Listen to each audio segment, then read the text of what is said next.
But seriously, though, as the case of the president's classified documents begins to unfold a little bit more, we're seeing the double standards and the backtracking of the left-leaning mainstream media before our very eyes. Yeah. And here to break it all down, we're joined by President of Accuracy in Media, Adam Gillette, and host of the Front and Center with Jacquie Jordan podcast and Republican strategist, Jacquie Jordan.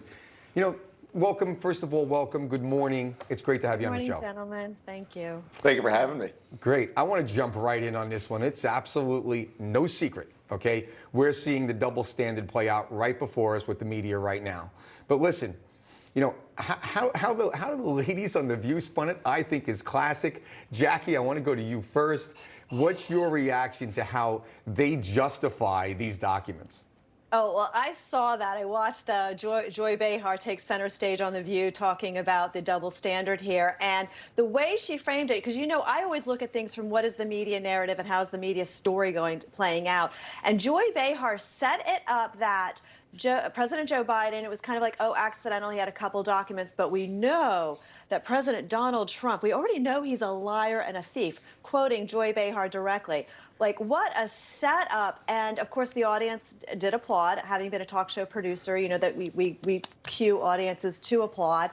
And, you know, there it is. That's how they set up the, you know, the media cover story for an incident such as this. Adam, let's roll that shot real quick of the View. Take a look.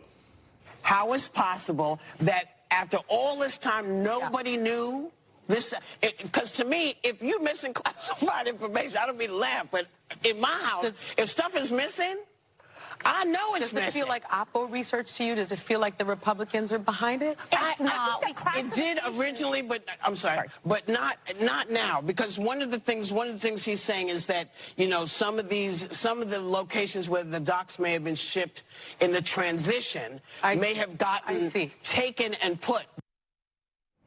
Adam, so they got taken and put, but it could have been Republican opposition, but maybe not. But that was a conspiracy theory when it was floated against Trump.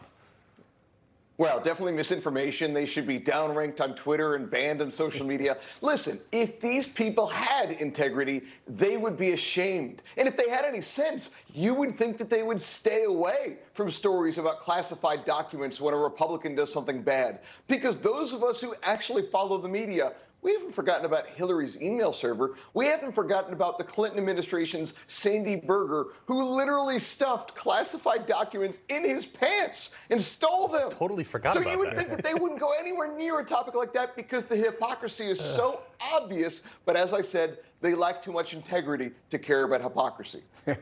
Jacquie, let me go to you. You know, the lawyers, assuming the lawyers are actually finding these documents for the president, they found even more classified. You pay $500 an hour to have your house cleaned by your lawyer. I think these lawyers are a lot more than $500 an hour. I don't know why they're cleaning the garage. In Delaware, of all places, that in his home, they previously known. You know, even the Democrats seem to be fed up with the president. What does the Democratic Party's reaction now over these documents say about all this?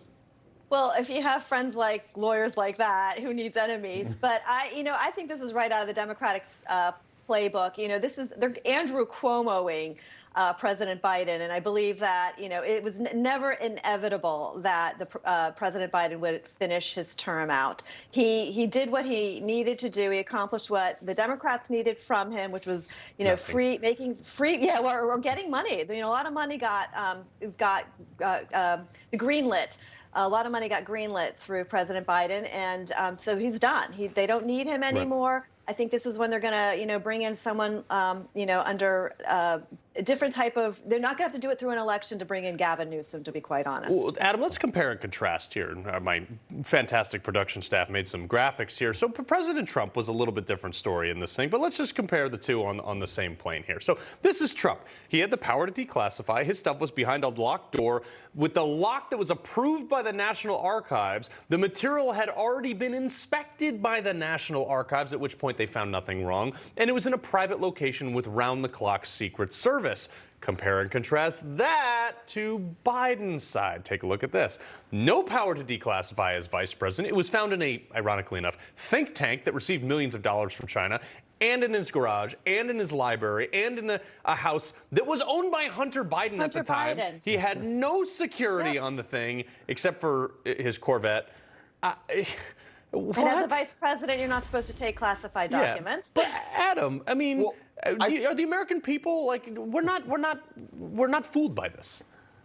That's right. And when I saw some of the headlines, initially, I thought it was misreading things because I saw headlines like Trump's classified document is scandal. It's totally different from Biden's. Biden's scandal is totally different. And I was like, yes, they are. Of course, then when you actually read the stories, you just see that it's propaganda from the left trying to justify what Biden did. Because, as we always talk about, there are two types of journalists left these days in the mainstream media. You have activist journalists who want to push an agenda, and then you have fan fiction journalists like the Washington Post who simply tell their audience what they want to hear, even if they know that it's not true. Where are we at? What are Mike and I? I'll tell you, Newsmax. At least you're going to get it. You're going to get it straight without that spin. So, and it might not be pretty with no big words coming from me, but it's there. Adam Gillette and Jacquie Jordan. It was a great discussion. Thank you for being with us.